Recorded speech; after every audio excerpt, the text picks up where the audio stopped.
جنرال موبین د انجونو د تعلیم پر بندیزونو توندې نیوکې وکړې. په سوشل میډیا د جنرال موبین او عصمت قانع کالانجولې وشوه.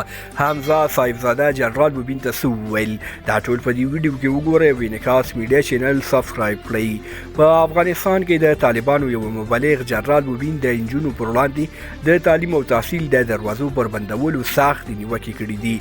هغه په خپل ایکس اکاونټ لیکلي دي چې د طالبانو د پالیسۍ له امله به افغان انجونې اوس پاکستان ته ځي ترڅو هلته خپلو تعلیمي زده کړو ته دوام ورکړي. جنرال موبین د خپلې نیوکې په متن کې ویلي دي اوس نو مسؤل څوک دی؟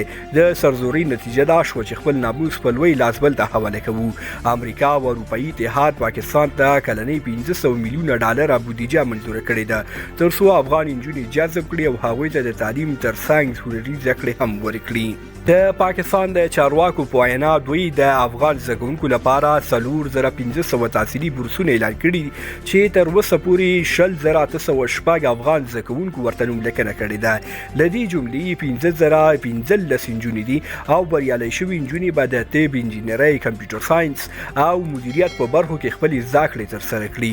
د یادولو ده چې جنرال موبین دا څرګندونې په داسې حال کې کړي چې طالبانو د نجونو پر لوړو زده کړو او ښوونځیو بندیزونه لګولي چې په کور دننه او بهر له سختو نیوکو سره مخ شوي دي.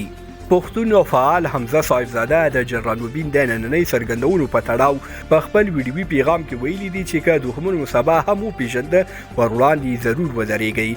حمزه صاحبزاده جنرال موبین ته په اشارې ویلي چې نور د دښمن په اشارې مه ځئ، له موږ سره په ګډه د لار او بر پښتون او افغان ولس د ستونزو د حل لپاره کوټلي ګامونه واخلئ. بله خوا عصمت قانع اکا هم د جنرال موبین نننۍ څرګندونو په غوسه کړی او په خپلې ایکس پاڼې لیکلي دي تر څو چې دغه ملایان، شیخان او اخندزادګان وي افغانان په والله کې د خاتم الانبیا د ناجي او حنیف دین د نجات مخ په سترګو وویني. که غواړئ چې دین په خپل اصلي شکل کې ستاسې د حیات او نجات د بشارت سرچینه شي د ملا سر داسې وټکوئ لکه د زهرجن مار سر چې په کاڼو ټکیږي. ملا دین په یوه مړۍ حلوا خرڅوي. خوږو ملګرو تاسې په دې اړه څه ویل لرئ کمنټ کې ولیکئ. له ملتیا او لیدو مو نړۍ مننه. چینل سبسکرایب کړئ. تر بیا ښې اشارې.